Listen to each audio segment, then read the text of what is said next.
And then the 4-ounce gloves in mixed martial arts, people have been too used to padded gloves and thinking that. Um, I think what ends up happening is the knockout punches are the ones you don't see, and it's not about how much force you put into it. And this is the thing that we're learning. It's not, a lot of times people will get hit flush with a shot, but because they braced for it and saw it coming, it's not a knockout blow. And this is where what ends up happening is because people are wanting to put all of their might and all of their force into the punches, they end up breaking their hands a lot quicker than they would if they just threw the punch with proper force and proper technique instead of trying to wing every punch. And this is where I think there's people who can knock out. Anybody can knock somebody out if they have proper technique. Let's get that straight. It's all about mass. Well, it's mass times velocity. So if you don't have the mass, you can have the velocity. If you don't have the velocity, you can have the mass. It's not something that big people are better at knocking people out. That's just something that is a false sense of. Like they have a biometric advantage because they already start with a mass. They really don't. But if they can't move it, then it doesn't matter. Because the issue is because they have that so much mass, they can't move as fast as the smaller guys. So this is where again, it's like what you end up finding out is the punching power between the lowest guy and the highest guy is not going to be that big of a difference. Yeah. It's just a matter of because the heavyweights have a lot more, they don't have as much capacity to go in their gas tank, so they have to go more explosive, more quick. So this is why the people who start off the fight slower are usually the smaller people because they have more gas in the tank, and the bigger fighters have to use up all of their explosive energy early on because it's not going to last. Like, if you have a lot of muscle, it also requires a lot of oxygen, so you're not going to be able to carry that pace very long. So again, it's not. This is breaking down as to all of these false perceptions I think that people have built in because of certain conditions. Especially, so when you're talking about the big bruisers who were fighting for like 20 rounds, 10 minutes at a time, they were big guys and they weren't knocking each other out because of so many factors. And this is, it wasn't that they weren't good, exactly. So their strategy is why they went into, Muhammad Ali 14, 15 rounds. It's not that Muhammad Ali couldn't knock somebody out with one hit. It's just when you're fighting somebody who knows your strategy, then you're going to have to conserve your energy until the later rounds. And these are the things that don't exist in bare knuckle boxing because this is so early on. So then people are running in thinking that they can just go knock somebody out with a, So to one that or point, two. I've been watching Dana White's Contender Series a lot, actually. I actually find it more interesting than the big matches because it's these no-names with less than 5 fights. Most of them are all wins, and because they're the contenders, they're all they've won every fight. Yep. And it's always these young guys, and some of them go in like full force right off the bat, and some of them are a little smarter and they take their sweet time. And it's interesting because they're all. I mean, so far I haven't seen any big dudes in the Contender Series. They've been like 160 to 180 pounds, and just under 6 feet usually. They all have about the same reach. They all weigh about, they're all fairly well matched, and they talk about how this fighter has less experience on the ground, so we expect them to try and stay upright more, and then it turns into a ground match, Right? And then it's incredible because then you see fighters who are like actually being pressed, like they've never been, and in the commenters they say it, they're like, he's never been in a fight like this, And it's really interesting to watch the guys who go full force right off the bat, because by the end of the match, it's obviously really hard to maintain that. Yeah. even the ones that seem to have really good cardio It's training. like impossible to maintain that pace. Yeah, it really is. And, like, they slow down and they start their punches start like losing weight and Well, their there's an kicks. adrenaline dump on top of that. So what ends up happening is, especially when you have the breaks in between rounds, when you have your, like, they call them octagon jitters, and the people who don't suffer from them are able to control their adrenaline dumps better, and they stay calm through the and so what ends up happening too is you see it through the course of a match, when your adrenaline drops, you start wanting to throw those heavy punches and put everything into it, but the people who stay loose through those phases are the ones that end up keeping their cardio through the later. You know, it's interesting that you mentioned the adrenaline dump. When I was just out of high school, a friend of mine entered the Navy and then qualified for SEAL training. And they're looking for people who don't have an adrenal response, apparently. They want people who are, like, super cold, calm, like, beyond, they like, completely measured response to everything. Yeah, well, and the stuff that they put the SEALs through is so far beyond what normal people can go through. The weeding out process is insane. Like, I think one of the first things they do is make you tread water for like 40 minutes. Yeah. And that right there weeds out, I think, like 70% of the people. Yeah. So then once you do that, then there's like this 4-day part of it where I don't think they're allowed to sleep. So you have to, like, get these micro sleeps wherever you can. But there's people who've done it, who dropped out, who were, like, talking about how they had to sleep while they're marching and shit. And it's like, it puts you in a state of forcing your body to do things that normal people can't do, as to why it's so rigorous and demanding as to why only, like, 0.5% make it into it, or whatever the number is. It's not something. It's really low. Small, yeah. And special forces are restrictive across the board because they have to be. Yeah. They can't invest that kind of money into people that are going to give up. And I don't mean that like, oh, they gave up. No, it's like they push you beyond your breaking point and further. Yeah, they couldn't go further. Yep. And because we have physical limitations and psychological limitations But these guys don't. Yeah. Is what it is. And that's like the ones they found. Back to the big guy, little guy quandary. I read about how one of the more recent SEAL teams, the cadet squads, it's a bunch of small guys, and they all finished like one of these challenges way ahead of everyone else because they're all smaller. They have less mass to move. Right. Yeah. And then, like, squads or groups with, like, bigger guys, and that's eventually becomes the extra weight. Yeah. Well, and that's about efficiency. And it's the thing. So if they had to ruck, depending on how much they had to ruck, like, the bigger guys might, like, if they had to ruck like 40 to 60 pounds, the bigger guys would have an advantage. But the 10 pounds where like the smaller guys aren't going to notice the difference. Yeah. Again, that's like, there's all these things where, physics. Yeah, exactly. The bigger guy, depending on what you're doing, the bigger guy may or may not have the advantage up close. It just depends. Like in grappling, are you talking about leverage, or are you talking about the ability to transition? Because those are going to be two different. Well, it's like that animation that was circulating the internet for the past couple of weeks. Oh yeah, where the strength versus speed. Yeah, I enjoyed that. I thought the pills were kind of weird, but.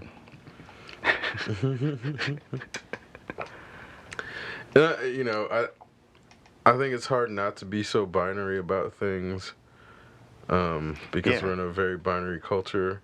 Well, there's also, small guys who are extra stoutly built, and then there are really tall guys who've got really long limbs, like our guest today.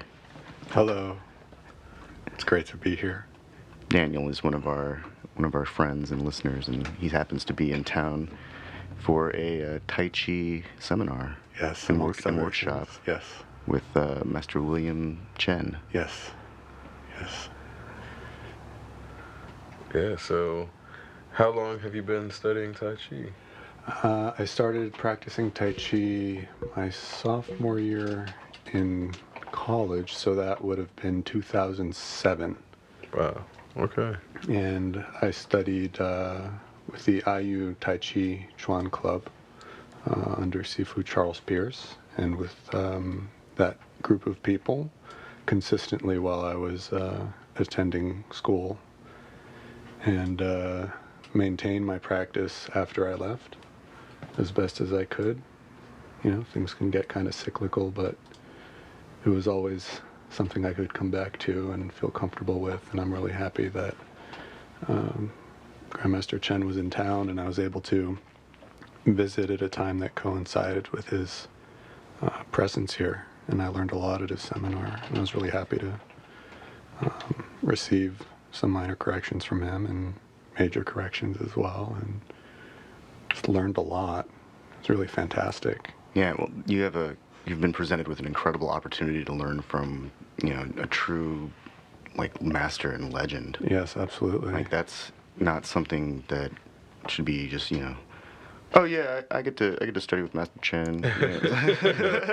Yeah, he's just, one of the main heads of the Tai Chi schools and internationally. Like, yeah. Is this your first time? Was this your first seminar with him? No, I think it was my second or third with him. Yeah. The first one that I attended was while I was still an undergrad. And he came through. And this is the next. I'm not sure if I went to another one after that, but this is the most recent one that I've been to. I'm always curious what really advanced martial artists and students, how they see things, how they approach things at such high levels. And it's really interesting because my experience of listening to masters has been that it almost becomes less about external motion and more about like what's going on internally.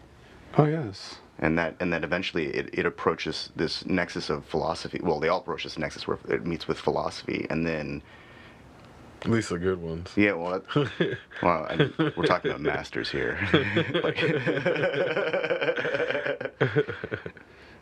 Yeah, most definitely. No, there's a very strong internal component to Tai Chi Chuan. Very strong internal component. I wouldn't say, there are a lot of ways to look at it. You can, as a beginner, for instance, if I were a novice and I was approaching Tai Chi Chuan, I would maybe see the shapes that people were making or the postures that people were making, and that to me could potentially be the initial external component, but I wouldn't be taught it that way. I think I would be taught it more as an internal component, at least based on a lot of contemporary instruction that I've experienced myself. When I was in China 13 years ago, I remember everywhere we drove, we saw groups in the mornings. We would see groups of I guess co-workers, people who worked together. They would be in the square in front of the building they were working in, doing Tai Chi, group Tai Chi. Mm-hmm. And sometimes it was only 10 people, sometimes it was 100 people, sometimes it was like a courtyard full of more than 100 people. I don't think I can count that. I don't think I can even envision more than 100 people like at a snap glance from a bus traveling, down the road. But, it looked like a healthy crowd. And I always thought it was really incredible, like that was one of the ways that they were able to distribute that kind of information, that knowledge. Yes. And it's a very cultural thing. But is that how these seminars work? So the seminars are attended by typically people who are interested in learning more about Grandmaster Chen's, or are you talking about seminars in general, or just this type of seminar? I'm just talking. I mean, I'm interested in his seminar. Actually. Okay, his seminar. Yeah. So. And his workshops. Yeah. So from what I've experienced, a majority of the attendees at Master Chen's workshops are regular to semi-regular practitioners of one or more manifestations of his teachings at various stages of his development of his system. So things change over time. Yeah. Foci on body mechanics change over time, and you can kind of see, or based on discussing with the different people who are present at the workshops, you can say, oh, he focused more on this 30 years ago, and now he's less so focused on Well, that that's particular.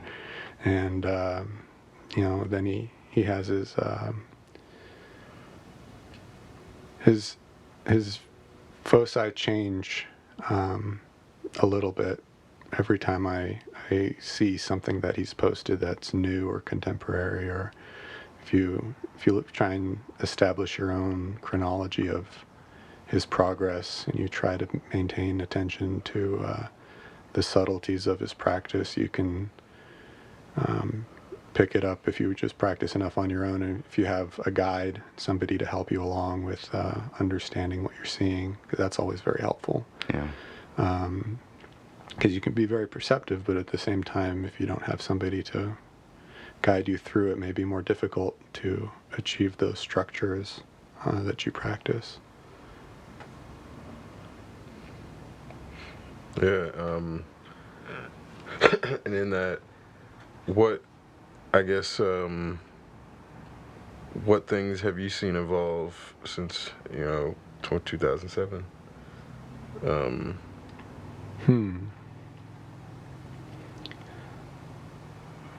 So I'm sure it hasn't stayed the same since. No. It's been over a decade. I mean, I think my hope with martial artists as they follow the path is that over time it continues to evolve, because I don't think that it can stop, because once our bodies start changing on a physiological level, then everything has to change. Right. You can't do the same techniques you did If you don't have the same range of motion. Right. Yeah. Exactly. Yes, and that's actually something that he discussed. As you age, or as you change the way you move, or if you live a certain way, and your way of living changes and your physicality changes, then there are modifications that you're able to make to your practice that can still allow you to have the same benefit or the same result. And I suppose his metaphors have evolved or changed, or perhaps his, and I don't know for sure, but perhaps his ideas or his experimentation personally in regards to how he practices the form is, I don't know, I don't want to say remain the same in terms of how he conceptualizes it, but he really tries to make sure that his audience understands what he's talking about. Yeah. And he does it visually. He does it physically by touching you and adjusting you. Yeah. And then he also has diagrams that he shares. So it's very... And that's actually really cool, because I've always felt like philosophers will spend, an entire day trying to explain one thing as many ways as they possibly can, just to make sure that you get a complete picture. And that's... Yeah, and I noticed during the seminar, he would use different verbal expressions and metaphors to try to convey an idea that was similar to an idea that he had conveyed in a previous session of the seminar, because they were blocked in time spans of 50 minutes. So if we were working on short form, 60 movements one day, form and function, then he would present a particular idea about how you would relax your structure or set your weight or move in a position, and then the next day, he would demonstrate that movement, but it would be, with a different metaphor.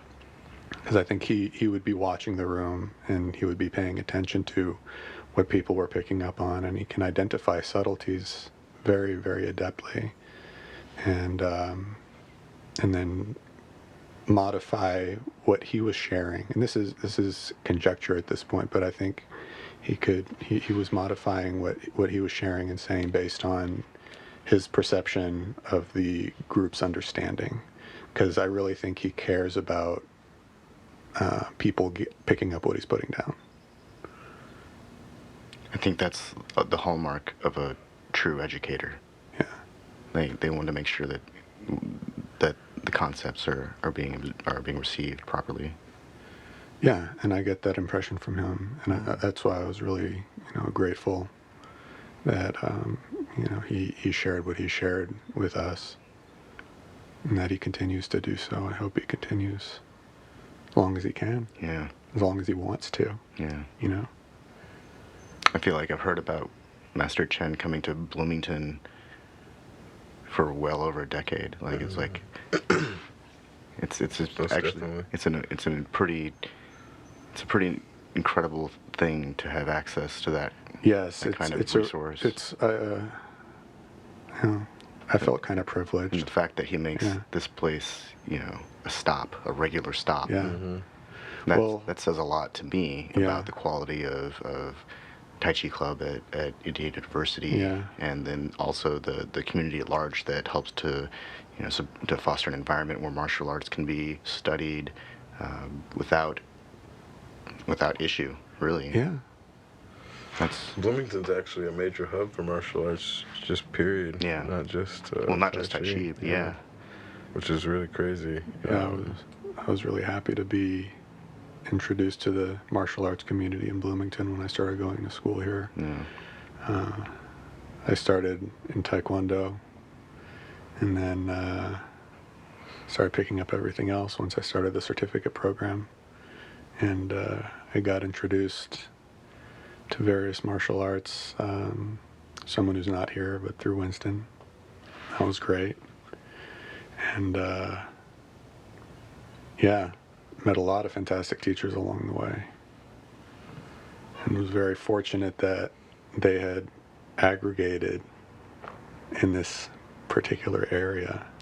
Growing up in Bloomington, I knew that there were Taekwondo clubs and karate schools and Tai Chi club and things like that, judo, but I never could have had time for it. I was too engrossed in the guitar and trying to understand jazz and music theory and things like that, and so I was never really around that. And then I go to IU and I realized, holy crap, I'm surrounded by martial artists, and I never felt safer in my life. Yeah. because I realized I was in an environment where there were a significant number of people who were engrossed in studies of discipline, and for every aggressive idiot out there were enough people out there that could calm that person down. And I'm using calm as a very broad umbrella here. Yeah. So in my experience, there were people who trained martial arts consistently in a particular system who could express the fundamental and even complex or hidden attributes of their systems very well within a controlled setting, and then weren't introduced to certain variables that could affect and improve the quality of their expression of their art and their system outside of the context of the controlled environment of the laboratory. Yeah. And labs don't exist everywhere. Right. Yeah. Well, I think this is where we're getting to in the current sports martial arts setting, in the sense of sports martial arts now are labs, whereas when they were no holds barred, they were more like real life. Yeah. And then it's not that either one is better. It's we have to know the context to know which setting we're in. So now a lot of people look at mixed martial arts and think that's real life, but it's actually like a laboratory setting. I mean, I don't actually believe that people are training to be jumped in alleys and have to contend with brick walls and curbs and pipes coming out of it. Well, certain arts do. I'm sure those aren't the ones that make it into the UFC. Well, I'm sure that those are advanced arts that exist. Right. Yeah. And that exist in places where there might be more social turmoil that would necessitate that Like kind of Israel. Yeah, So that's exactly. why you have Krav Maga that Yeah. practices shit like that. Yeah, where with it's like, the 6 points of attack, defense. What is it? Is it something like that? and as far as like their situational Awareness. right Yeah, yeah. is they'll be the people who are practicing getting in your car and strapping in your seatbelt as like One motion. right Yeah. and things like that instead of judo chop, or like what people assume is going to be a quote unquote martial arts move is not the things that they're necessarily practicing all the time for the sake of situational awareness in the real world. As you're saying, you have to contend with jutting pipes and A curb. sharp corners and a curb, Broken glass. yeah, things like that. Like A how trash dumpster. right, or a fucking like A pothole full of water. yeah, any Over random brick. thing that you can think of as far as being an environmental hazard. Yeah. A bar stool turned upside down, stacked on a table. Like that's a danger, but it's also an obstacle and it's also a potential weapon. Yeah. But these are things that, if in the real world setting, that's the type of thing you're going to encounter. Not, So aren't we approaching ninjutsu right now? I mean, yeah, that's. But this is also why, in the sense of when we have a Western uninformed development of what the idea of a ninja is or what ninjutsu is, that's why it ends up getting debunked into saying ninjutsu's bullshit, because the things that they construct it into are not pragmatic applications what an actual ninja would have been doing. Yeah. So like the hashashin are real, like Yeah. we know the hashashin are real, like so these things that exist in history that then the West gets a hold of and tries to mythicize or turn into something that's like mythical for the sake of selling it as a movie or selling it as a costume or selling it as a toy, and then that gets debunked. I wish I still could find this book. When I was in high school, I read a book about the mythology of Bushido, and that Bushido didn't exist as a term until the Japanese encountered the West and had to create a tourist economy. And so, right up out of nowhere, because this is the beginning of the Edo period, or the end of the Edo Tokugawa reform, where everything's starting to go crazy, and hey, we can make up our own history because they can't read this language. Right. And now it's so ingrained in the Western perception of the East that there are entire cults that surround themselves with this concept of Bushido honor and sword fighting, and samurais are definitely real. Right. And they had their own but it code. it wasn't homogenous. Yeah, exactly. It was villages that were separate that interacted on an economic scale when they needed to trade for goods they couldn't procure on their own. And that's why they needed swords. Well, and this is one of the arguments that ends up happening with a lot of martial artists. Is one of them, well, not one of them. The opposing sides one side will have the orthodox traditional approach, and they'll have all the lineage and saying this is what we did and this is how it was, not acknowledging these other things that don't follow that path. Yeah. And it's an insult, but simultaneously it's elitist in trying to establish that these are the only valid approaches to art. But in that sense, that's why it's an art and not just a set of techniques. Yeah. And that's why, again, I think there's some validity in the sense of an art has a lot more philosophical aspects to it. But then this is also why when distinguishing what works and what doesn't, the arts that were founded and rooted in tradition should not be expected to work in modern settings, but they also should not claim to work in modern settings to then be the reason as to why they're trying to be taught in all scenarios. Because this is again where it's like, if you're trying to teach karate for the sake of tradition, which even is not that super long anyway, it's just a matter of that's one thing. But then if you're trying to say, oh, if you learn karate, you'll be able to survive on the mean streets of Harlem or whatever they're trying to say, in the sense of like, when people create these false senses of security by saying if you learn these sets of moves you'll be okay. Yeah. That's where the traditional arts to me get super dangerous, because you don't get a lot still doing that, but you still get some. Even in the like Muay Thais and the Every time I see a video of somebody trying to utilize strictly, insert traditional martial art, it might have been an old combat style too, but versus modern MMA, it's never pretty. right. And occasionally, they the fights go for a little while, but they're never pretty because it always ends up getting on the ground into some submission move or a ground and pound or something that like that fighting style was never prepared for. Yeah. They had never conceived that kind of aggressive physicality at that time.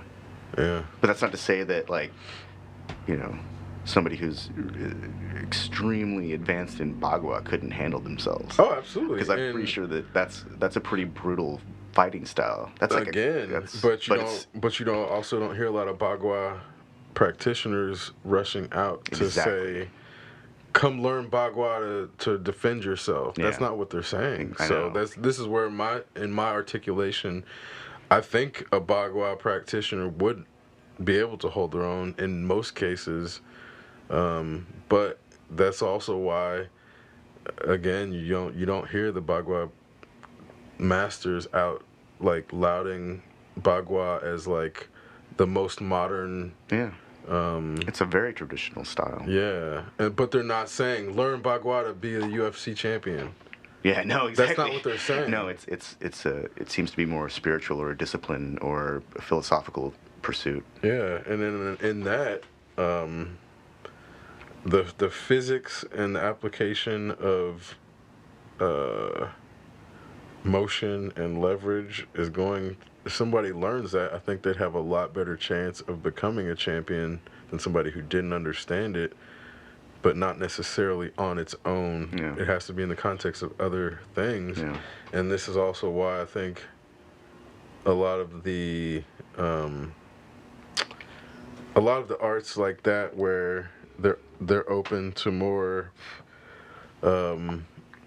philosophical explorations in the first place, are not going to be hung up on themselves in modernity. Yeah. And that's like, you don't get Tai Chi hung up on itself in modernity in a lot of cases, except for the fake ones, which is where, again, you have people who can learn the form, but they don't understand the principles, and then they try to present them as if they understand the principles because they know the form, and then those are the people I think would be the ones that end up faking it, because like, oh yeah, I can show you the form, and you can learn control your chi and control your flow, and then those get to be the woo-woo guys. Chi and ki become this idealized thing that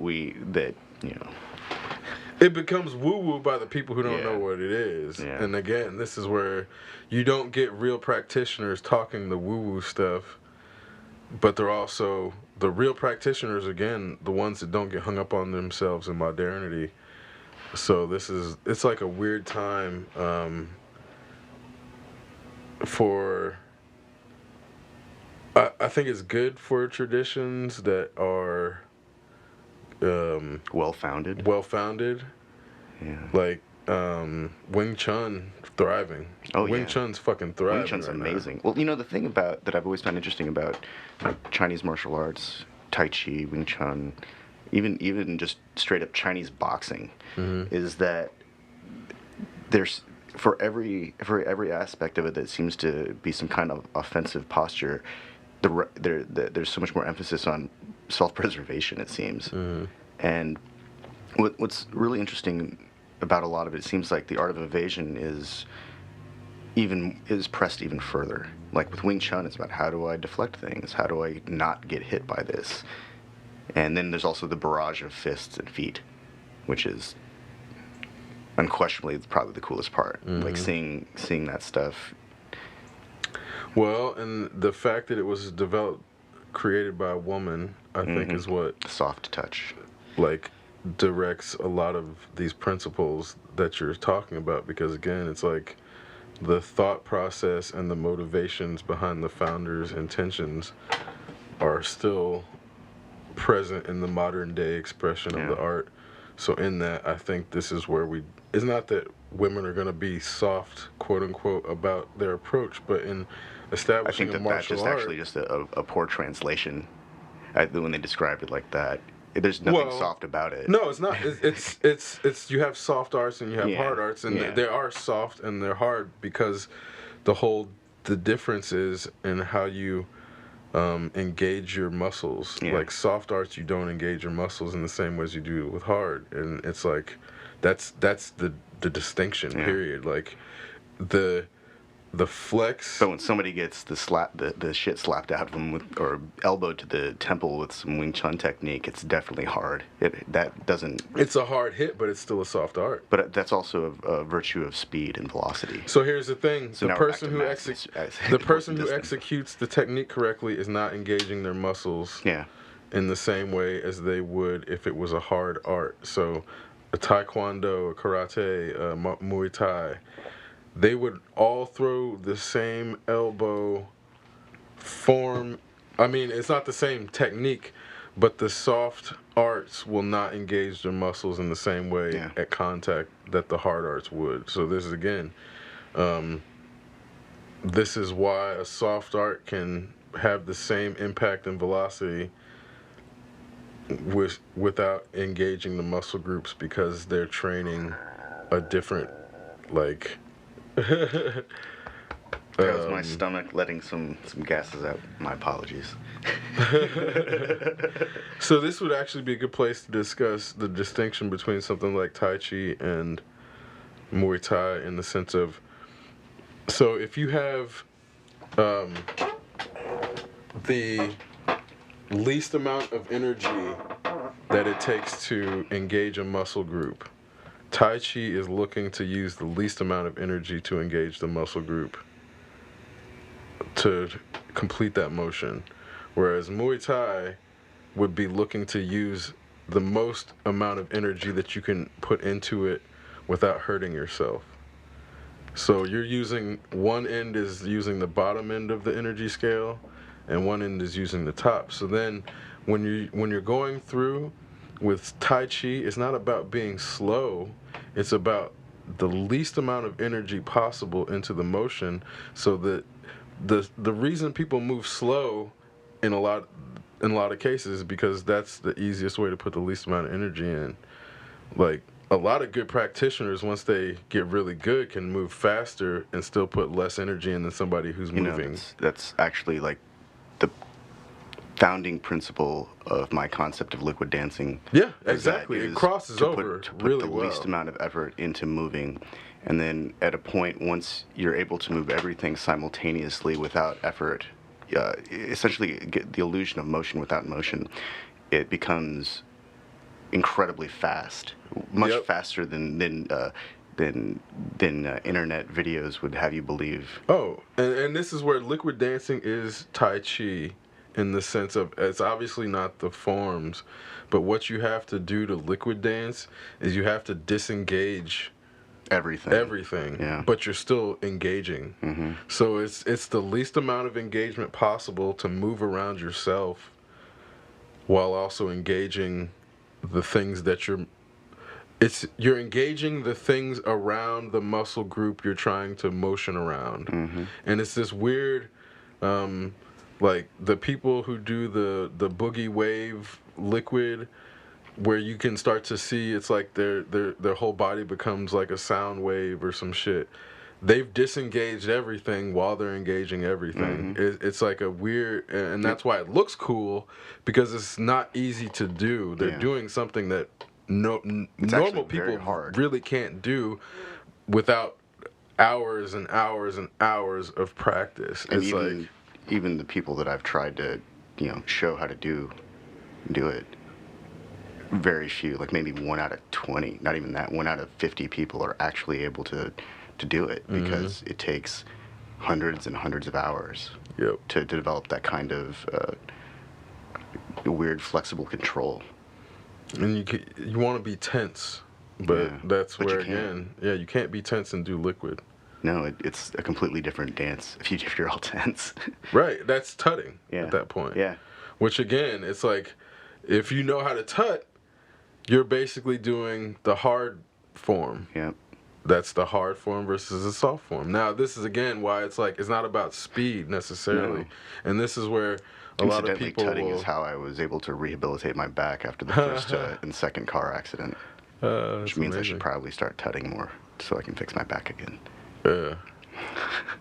Or do qigong. Qigong. Good too. Or Tai Chi as well. Or Tai Chi as well, yeah. Yeah, and I think again, this is where, like, so the soft arts in reducing the amount of tension that you need to engage a muscle group, or amount of energy to activate a muscle group, bringing that threshold lower and lower and lower is the intent of the soft arts. So if it starts off at 30% and you can get it to where you're to using 10%, then it's like if you can only use 10% of your energy and get 90% of your impact, then you can do that 10 times as long with the same amount of impact as if you're putting in 90%. Yeah. When I tried to explain to people how back in the day we would go and dance for 12 to 16 hours, and it's like, what?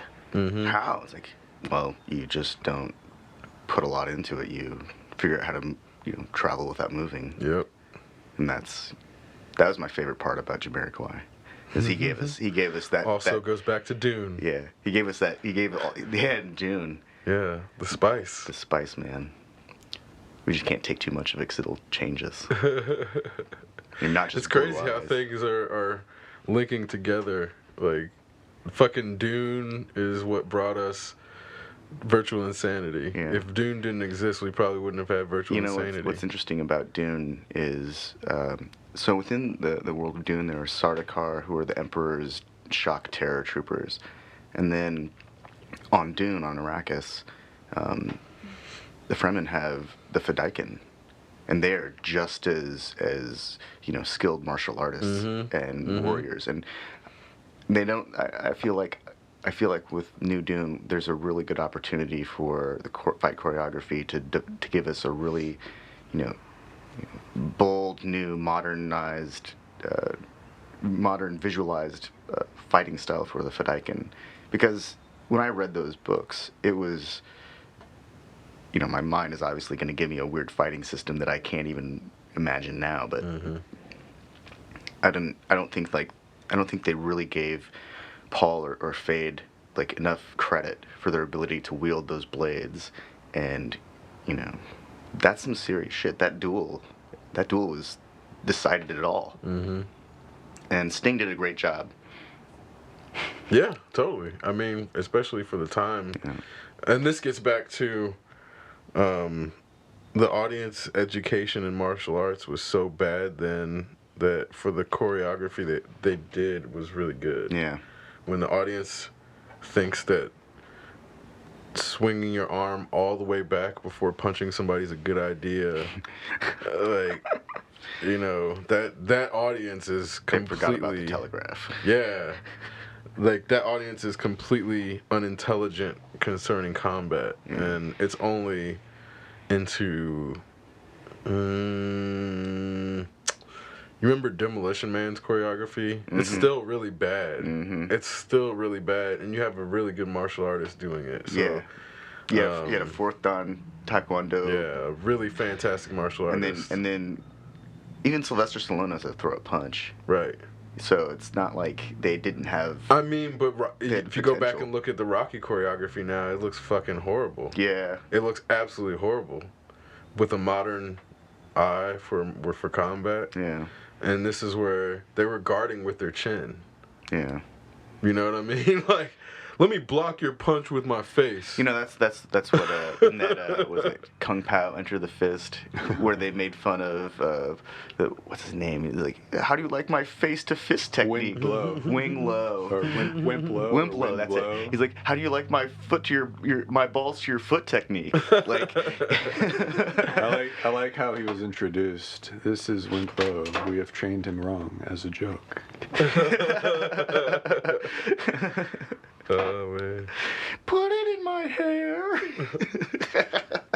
I think like the first thing he says to the main character is like, "If you have an ass, I'll kick it."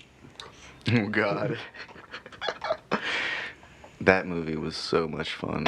I watched that movie so much. I watched it so many times. It was so entertaining. And it lampoons and everything. irreverent. It's so great. It just The Chosen One and Tonguey. Isn't it made out of like 2 different kung fu movies? Yeah. And then they like splice Steve Oderkirk. Is that his name? Bob Oderkirk. Bob Odenkirk. Yeah. They splice him. They put him in over green screen, and then they added a few other characters here and there. Yeah. What was it? And I think he did most of the voices for the overdubbing. Yeah, when they're I always like the courtyard scenes where they had the people training, and in one scene it was like in Taco Bell, in Chorrito. Taco Bell, product placement for Taco Bell. And Chorrito, Nacho Burrito. Yeah. And the other one was our sexual preferences are none of your business. That's probably one of the my favorite like old school looking kung fu movies. Yeah. And the fight choreography is just terrible. But it's funny. I mean, I've got hamster chucks. Gopher chucks. Gopher chucks, that's it. He's just fighting off an army of people. One scene, you just have his foot chasing after someone, hitting them in the back of the head. He punched the one guy in the chest so hard it knocked a cylindrical section of his body out.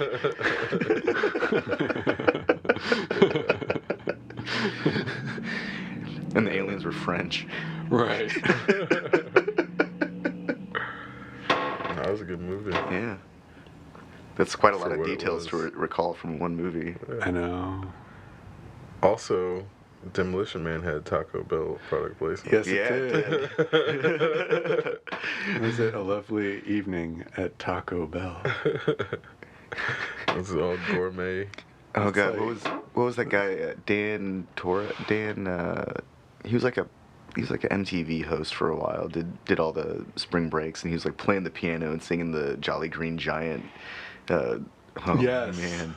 In the valley of the Jolly Green Giant. It's like at Taco Bell.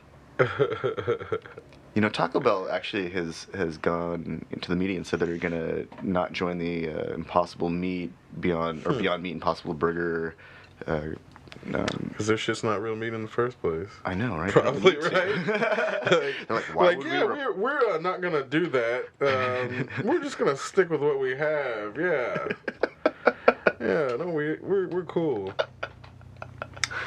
Don't test our meat. Just don't. Yeah, no, just don't worry about it. It's okay. You know, I want to complain about Taco Bell. They recently got rid of the Mexi Melt, which was actually classic. That was the only reason I went to Taco Bell. It's like a tortilla with some cheese and some like pico and some beef, and that was it. See, my thing is, or they say it's beef. I haven't gone to Taco Bell in maybe 2 or 3 months. I would go there under the impression that it wasn't real meat. Like in my own head, like this isn't fucking this is probably soy or some shit. Like it's not soy. I don't know. You know what I mean? I'm assuming it's soy. But when they're like, yeah, we're not gonna do Impossible, that pretty much in my head is like, yeah, it's fucking soy. They've already got their non-meat product, and everyone's already eating it. And everybody does it. Like, okay, obviously, it's probably real meat, and this is a joke. But if that really happened in real life and they fucking had been using soy for like 30 years, I would love that shit that people weren't able to tell the difference. Because that's where I'm like, it's just a matter of, I've been switching to Impossible and Beyond and trying to eat less beef. And they're getting really, really close to having the shit on par and having it exactly the same. But then what I'm realizing is like the Impossible burgers and Impossible meats, because they're so lean, they're better than low-grade beef. So if Taco Bell's using 70% fucking lean ground beef anyway, the Impossible shit's gonna be better. Yeah. So that's where I'm just like... You know, I did see something that was kind of interesting. Is like, what was it? I think it was a Beyond Meat. Actually had a really high sodium content. But Impossible didn't. And then Impossible also happens to have, like, the best sausage replacement. Was the Beyond high sodium for a specific thing? Because, like... You know, I don't know that part. I just had a burger, like, last week, and I think I remember the sodium being higher than I anticipated, but I don't remember we also being high necessarily. The culture of over-salting and over-peppering meat is way out of control. Oh, yeah, like, totally. the last time I had a steak, it wasn't like it was blackened. It was, I could scrape off a layer of pepper and salt that it's like, really, how is this even possible? This is like encrusted. That's like this is a really strange trend that I'm not sure if I'm totally on board with. I actually like to taste the meat. I don't need my taste buds to go crazy with peppercorn. Yeah. Well, I think Americans' taste buds are generally just blown out with salt and sugar. I've had the gray mashed potatoes before. That shit's fucked up. Those of you who make gray mashed potatoes, stop, please. Add some milk. Put some butter in it. Oh God. Yeah. Just less pepper. I think most American dishes do not have vegetables cooked well, and most Americans generally don't eat vegetables because they've never experienced them cooked well. So they're just always like, oh, butter and salt and pepper, because they don't have. It's not that they don't have enough willingness to try other spices. They don't have enough experience with other spices to know what goes with what. So you have people just throwing it all in there. Yeah. The kitchen sink style. So style. then they'll be like, oh, I tried this and it didn't work. But not understanding that certain spices have to go with other, certain meats or certain vegetables to make them work correctly. Yeah. And I think a lot of that has to do with fast food being so pervasive in the diet, and also the sodium content in fast food being so high, in the sense of it's so astronomically high that if you eat a burger, your taste buds are not going to be back to baseline for like 3 days. If you don't eat another burger in those 3 days. And then between, you have to eat a lot of like pasta and neutral foods to get it back. Yeah. And this is where I know I'm aware of this in myself. So this is where, like, if I think we had pizza 2 or 3 days ago. So I'll try to rotate the bad foods in close proximity to each other. So it's not like a hamburger 3 days in a row. It's like if I eat a hamburger, then I know I'm going to want something else like a hamburger, so I'll eat a pizza, and then 5 days off of that shit. Because it's like, otherwise you get stuck in those cycles of having your taste buds just completely blown out. Yeah. But part of it is because of the dopamine drops, then it's like a drug, and this is kind of where when people restrict themselves from having those dopamine drops, and they get depressed for no reason over stupid shit, where you're like, just eat a fucking pizza, just eat a fucking burger or something. Yeah. And that a lot of time, but then it's the issue of only a burger and not 7 burgers every fucking day of the week, and not a pizza it's really hard. Once you eat a pizza, because your taste buds are fucking blown out, the only thing that's going to satisfy it is going to be a pizza or something on par with that sodium level. And this is like, it's such a prevalent cycle that's actually part of why people's mental health is declining. But it's also like, it's not about being fat or anything like that. It's a matter of literally having your taste buds blown out so much that you can't have anything that satiates your eating desire until it's on that level. And it's like, Wow. It's making me rethink and reconsider a lot of my own eating habits. I mean, I think a lot of people have not really looked at the sodium content of a lot of things, in the sense of, when you see, like, some things will have, like, 100 milligrams, and then some things will have like 4,500 milligrams. And then you're like, what the fuck?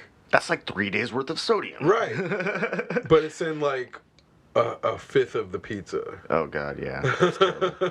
So I mean, I've been trying to get into stir fry more and more, and I've been pushing myself to cook with hotter oil and do things with, like, when I prepare meats, I'll put the sausage in a larger volume of oil, and I'll let the deep fry factor pull the fat out of it, and then I'll drain that over my oil pan, and then start preparing other things. And if I need to use the rest of the oil, well, now it's infused with the sausage juices, and then, but if I don't need it, I'll just drain it all out and leave like a tablespoon, and then I'll be able to prepare a entire pan of vegetables really quickly. So here's the rules. You just put the vegetables in and you stir, and you don't stop stirring until it looks right. And then when it looks right, you throw in 4 ounces of water, and you put a lid on it, and then you're basically steaming it at that point. And you steam it until the water is pretty much gone. You lift the lid, and hopefully your sauce will have emerged, or you're adding a sauce after the fact. And that's how you stir-fry vegetables. Amazing. Throw the meat in at the final stages so that the meats and the vegetables get all the flavors, the final bits. But you're not trying to steam the meat that you've just prepared. That's how you do it. That's how you get that crisp inner, like, al dente vegetable. That's the trick. Yeah, because by then the pan's hot too. Now, here's another thing You have I to keep learned. the oil hot. You gotta keep the pan at the right temperature.